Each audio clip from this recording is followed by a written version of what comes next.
Emily Carter had always believed that the smallest details told the most truth about a marriage. The way 2 cups sat on the counter after breakfast, the silence that stretched a little too long between questions, the sound of a door closing when someone leaves in a hurry but doesn't say goodbye. These were the things she noticed lately, and they had begun to shape the way she understood her days.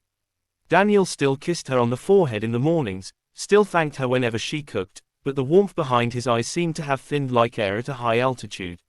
She could still breathe in the marriage, but every breath felt a little tighter than the one before. Most evenings, she found herself cooking alone, listening to the quiet clatter of utensils, letting the rhythm distract her from the heaviness that settled whenever the sun dipped low behind the backyard fence. Some nights Daniel came home too tired to talk. Some nights he was too distracted to listen. And then there were the nights he didn't come home until she was already asleep, tucked under the blanket on her side of the bed, pretending she didn't hear the late turn of the doorknob or the soft thud of his shoes falling to the floor. She didn't blame him. Not entirely. Work demanded too much of him. Life demanded even more. And somewhere between all those demands, their connection had thinned until it was fragile enough to bend with the slightest pressure. Still, she told herself that this was normal. This was marriage. This was what people meant when they said love changes over time. But the truth was harder to swallow when she was alone in the kitchen.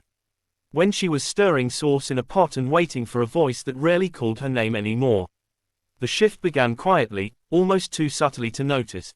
Liam Walker had always been part of their lives, Daniel's longtime friend, the kind of man who carried warmth wherever he went, someone who noticed small things the way Emily did. He didn't come by often, but recently, he had a reason to stop more frequently, borrowing a tool, dropping off something Daniel needed, helping with a small repair. Always simple reasons, always harmless, or so she tried to convince herself. Emily wasn't used to being noticed, not in that way. Not in the way that someone listened with their whole attention, as if the words mattered by themselves and not because they carried information. With Liam, conversations didn't feel like tasks. There was no rush in his voice, no exhaustion dripping from his posture. He asked how her day was and waited for the answer. He didn't ask the question just to open another one. One evening, while she folded laundry on the couch, Liam passed by after returning a drill he borrowed days earlier. He thanked her again for letting him take it, even though she hadn't done anything more than point to the garage. As he spoke, she noticed how gently he touched the doorframe, as if aware of how quiet the house was and trying not to disturb something delicate. They talked only a few minutes, nothing deep, nothing sentimental, but when he left, the room felt different. As if the silence that followed carried an unfamiliar weight. The next day, she tried to forget the moment, but her mind kept circling back to the sound of Liam's voice, the unhurried way he asked whether she needed help with anything around the house. She hadn't felt that kind of attention in months. That simple awareness, that softness in someone's tone, had tugged at something she thought she had folded away neatly in the back of her heart. Daniel came home late that night. She had waited up for him, hoping to share the small anecdotes of her day the way they used to, but he walked into the kitchen rubbing his temples and apologizing before he even dropped his bag. "It's been non-stop," he said, opening the fridge but barely seeing what was inside. "Long day. I'm starving. I kept dinner warm," Emily replied with a smile she wasn't sure he noticed. "You just need to heat it for a minute." He nodded, but there was no conversation that followed. No questions, no lingering glance. He ate in silence. She sat across from him, listening to the scrape of his fork. When he finished, he kissed the top of her head lightly and headed straight for the shower. The smell of steam and soap drifted down the hallway long after he closed the bathroom door. Emily went to bed first that night. Daniel joined her later, sliding under the blanket without waking her, assuming she slept. But she wasn't asleep. She lay with her eyes open, staring into the dark, wondering when exactly the distance between them had grown wide enough for someone else to fit inside it. The next morning, she moved through the kitchen with her usual quiet routine. Coffee, eggs, toast, but something felt different in the air. A shift she couldn't name yet. She didn't know that in just a few days, the moment she would later replay in her mind, "I was cooking in the kitchen and he came and stood next to me and then," would be the beginning of a line she could never uncross. The afternoon light filtered across the kitchen counter in pale, warm stripes, the kind that made everything look softer than it felt. Emily stood by the stove, slicing vegetables for dinner, letting the simple rhythm quiet her thoughts. She had decided that morning that she would stop thinking about Liam, stop replaying the small moments that had made her chest tighten in ways she didn't fully understand. But deciding something and controlling it were never the same. She heard the soft knock at the door before she saw his shadow through the frosted glass. Her breath caught for half a second, not because she expected him, but because she didn't. She wiped her hands on a towel, trying to steady whatever fluttered beneath her ribs, and opened the door. Liam stood there holding a small brown paper bag. "I brought those screws Daniel asked for," he said, lifting the bag slightly. His voice was casual, but something in his posture, in the careful angle of his shoulders, felt different. He looked as if he were trying not to look directly at her, as if noticing too much would be a kind of confession. "Come in," Emily said with a polite smile she hoped disguised the sudden tension rushing to her cheeks. It wasn't nervousness. It was something more complicated, an awareness of the thin line they were beginning to toe. He stepped inside with his usual quietness, closing the door behind him as though trying not to disturb the air. She went back to the cutting board, pretending the knife in her hand needed all her attention.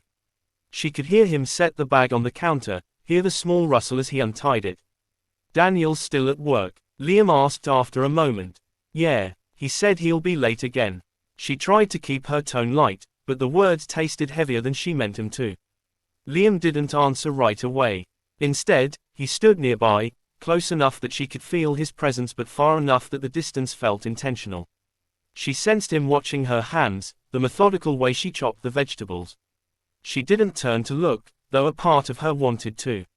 Finally, he spoke, his voice low enough to feel like a private question. "You've been holding everything together by yourself, haven't you?" Emily paused mid-slice. The question wasn't dramatic, wasn't overly intimate. But it reached a place she didn't expect him to see. "I'm fine," she said quietly. "You always say that," Liam replied. He leaned lightly against the counter, his arms crossed loosely. "But you don't have to pretend with me." That was the moment that made her throat tighten. Not because of the words, but because they felt undeservingly comforting. She hadn't realized how much she missed someone noticing the tiny cracks she tried so hard to hide. She breathed slowly before answering. "Some days are heavier than others." He nodded as if he understood every unspoken part of that sentence. For a moment, neither of them moved. The only sound came from the soft simmer of the pot on the stove and the hum of the fridge across the room. The air felt quiet in a way that was both calming and dangerous.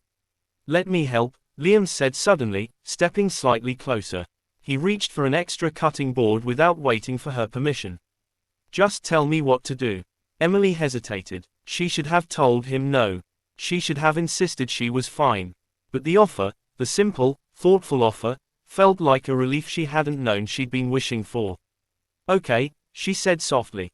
"You can chop these." They stood side by side, both focused on their tasks, but the awareness between them seemed to hum like an unspoken line of electricity.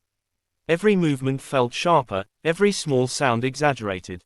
There was nothing inappropriate in their actions, nothing anyone could point to, yet Emily felt the quiet shift happening in real time. At one point, their hands brushed as she reached for the salt. It was nothing, a small, accidental touch, but it sent a quick pulse of warmth up her arm, and she knew from the way Liam exhaled, too quietly, too controlled, that he felt it too. She stepped back to create space, but the space did nothing to steady her.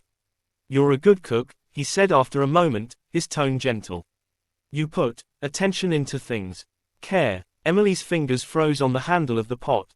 Compliments from Daniel had become rare, and when they did come, they felt routine. Expected. This one didn't. "Thank you," she said, forcing her voice not to tremble. Liam looked at her then, really looked, even though she kept her face turned slightly away. His words were slow, careful. "Someone should appreciate you like that." The room grew impossibly still. Emily didn't know what to say, or even what she wanted to say. She only knew that something inside her shifted at those words, tipping gently into a feeling she should have resisted. Before either of them could speak again, her phone buzzed on the counter. Daniel's name appeared. She answered, listening to him explain that he'd be home late, maybe not until after she went to bed. She said okay. She said she understood. She hung up. Liam watched her quietly, as though he could hear every emotion in her silence. Emily took a breath and turned back to the stove. "Dinner's almost done," she murmured. But they both knew the evening had changed, not because of anything either of them had done, but because of the things neither of them had needed to say. The next evening fell quieter than usual, the kind of quiet that settles into the walls and makes every small sound echo. Emily moved around the kitchen with a slow, steady rhythm, trying to focus on the simple motions of cooking. The chopping, the stirring, the heat rising from the stove, these things usually grounded her. But today her hands felt unsteady, as if the previous afternoon's moments still pulsed softly beneath her skin. She kept replaying it, the way Liam had looked at her, the softness in his voice when he said someone should appreciate her. She had tried to shake it off, tried to bury it under chores and errands and the long hours of waiting for Daniel's return. But the memory lingered stubbornly, brushing against her thoughts like a feather she couldn't catch. She was halfway through preparing dinner when she heard a quiet knock, just one, hesitant, as if the person behind the door wasn't sure whether they should be there. Her breath caught before she even turned. She knew the sound without thinking. When she opened the door, Liam stood there, hands in his pockets, shoulders slightly tense. He wasn't holding anything this time, no tools, no bag, no excuse. Just himself. "I didn't mean to stop by unannounced," he said. "I was in the area. Thought I should return that book Daniel lent me." He lifted a thin paperback she recognized instantly. It wasn't the reason he came. She knew it, and he knew she knew. "Come in," she said, trying to keep her voice neutral. But something inside her was already unsteady. He stepped inside, closing the door gently behind him. Emily moved back to the stove, pretending to check a pot that didn't need checking. Her hands trembled slightly as she adjusted the heat. Liam stopped a few feet away, not too close, not too distant. "Are you okay?" he asked quietly. The question hit harder than it should have. She had heard it yesterday, had brushed it aside. But now, in the stillness of this evening, with Daniel working late again and no one else in the house, the question felt heavier. "I'm trying to be," she admitted, surprising herself with the honesty in her voice. Liam took a slow breath, as if he were choosing every word with care. "I didn't come here to make things harder for you." Emily turned slightly, still keeping her face angled down. "You didn't make anything harder." Silence hung between them, soft but charged, like a string pulled too tightly. Liam moved a little closer, not enough to cross a line, but enough that she could feel the shift in air around him. "I think about you," he said quietly. "Probably more than I should." Emily's fingers tightened around the wooden spoon she was holding. Her heart pressed hard against her ribs. She didn't know what she expected him to say, but hearing it aloud felt like stepping onto thin ice. "You shouldn't," she whispered. "I know," he replied. "But I do." She closed her eyes for a moment, trying to breathe steadily. Words formed and dissolved on her tongue before she could speak them. When she finally looked up, just enough to meet his gaze without showing too much, she found an expression she didn't know how to interpret. It wasn't desire. It wasn't desperation. It was something softer, something she had been starved of: concern, attention, warmth. "Emily," he said, her name sounding fragile in his voice. "I care about you." Her breath shook, barely audible. "Liam, this isn't right." "No," he agreed softly. "But that doesn't stop it from being true." The honesty between them expanded until it felt like the only real thing in the room. Emily took a step back, not to run but to steady herself. The spoon slipped from her hand and landed on the counter with a soft clatter, an insignificant sound that still felt like a turning point. Liam moved forward instinctively, as if he thought she might fall. He didn't touch her, didn't try to. His hands hovered just inches from her arms, close enough that she could feel the warmth radiating from them. "Tell me to leave," he said quietly. "If you mean it, I will." Emily swallowed hard. Her throat felt tight. The words she knew she should say wouldn't come. She tried, but all that escaped was a shaky breath. Liam waited, his gaze steady, patient, aching. When she didn't answer, he stepped closer, slowly, carefully, closing the space between them until there was nothing left but a single breath. Her heart pounded, not from fear but from the undeniable pull she had been fighting for weeks. She didn't know who leaned in first or if either of them did at all. It felt more like gravity took over, drawing them together by the quiet force of everything they hadn't said. Their foreheads touched, not a kiss, not a confession, just a small, fragile contact that held more meaning than any words could. Emily's eyes closed as she breathed him in, as if the closeness itself was the thing she had been aching for. "I'm sorry," she whispered, though she didn't step away. "So am I," he whispered back. And for a long, delicate moment, neither of them moved. The line between right and wrong blurred until it was impossible to tell where one ended and the other began. Emily pulled back first, not abruptly, but gently, her breath trembling as the distance grew by a few inches. "We can't do this," she murmured. "I know," Liam said softly. "But I couldn't stay away." He stepped back, giving her the space she needed, even though leaving seemed to cost him something.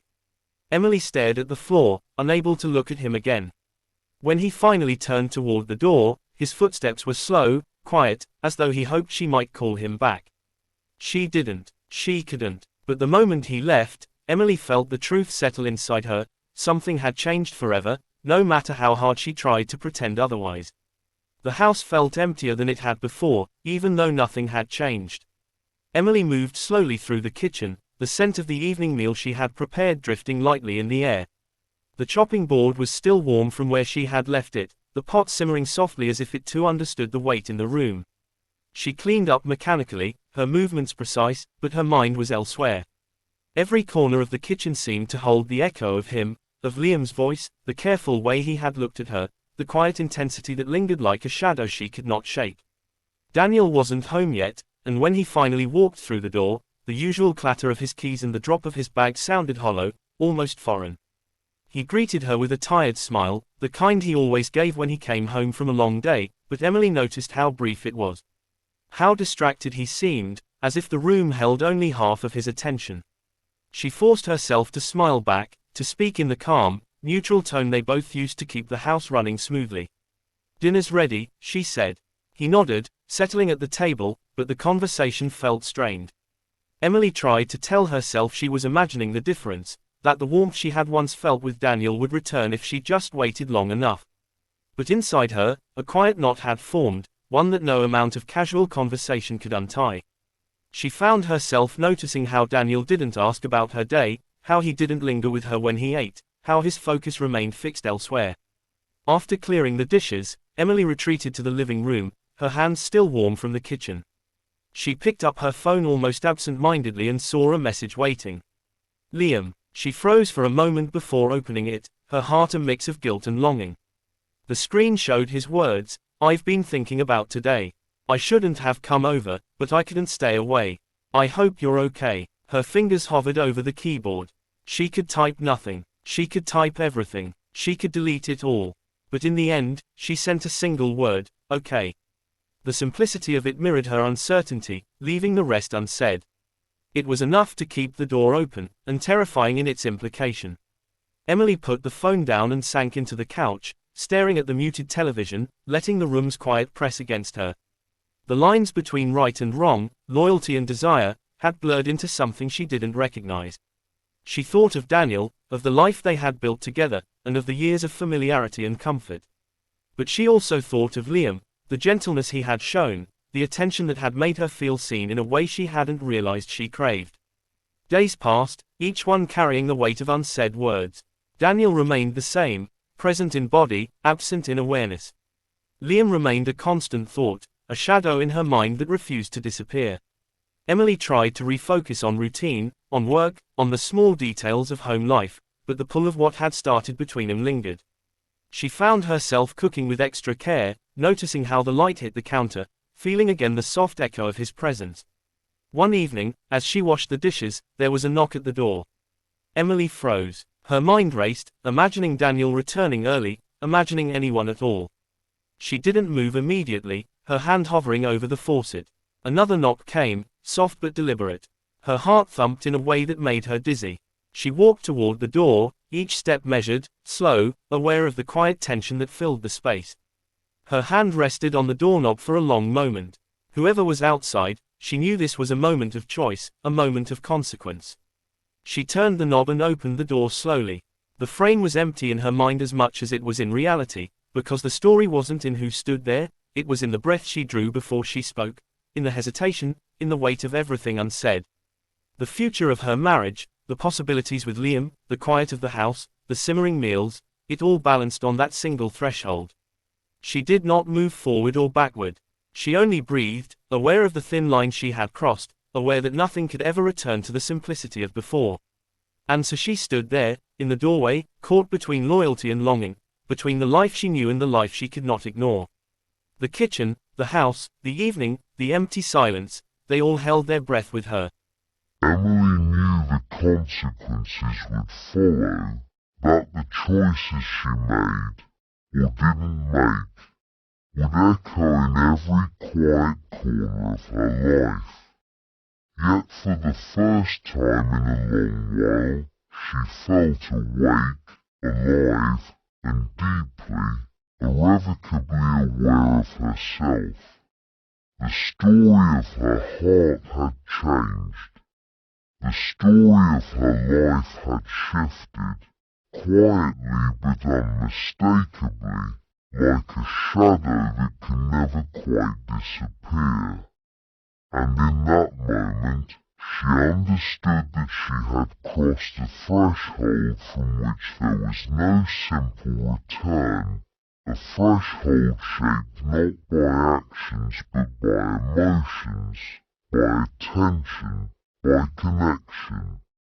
The night held her in its quiet embrace, and Emily finally let herself feel the weight of everything she had chosen, and everything she had not.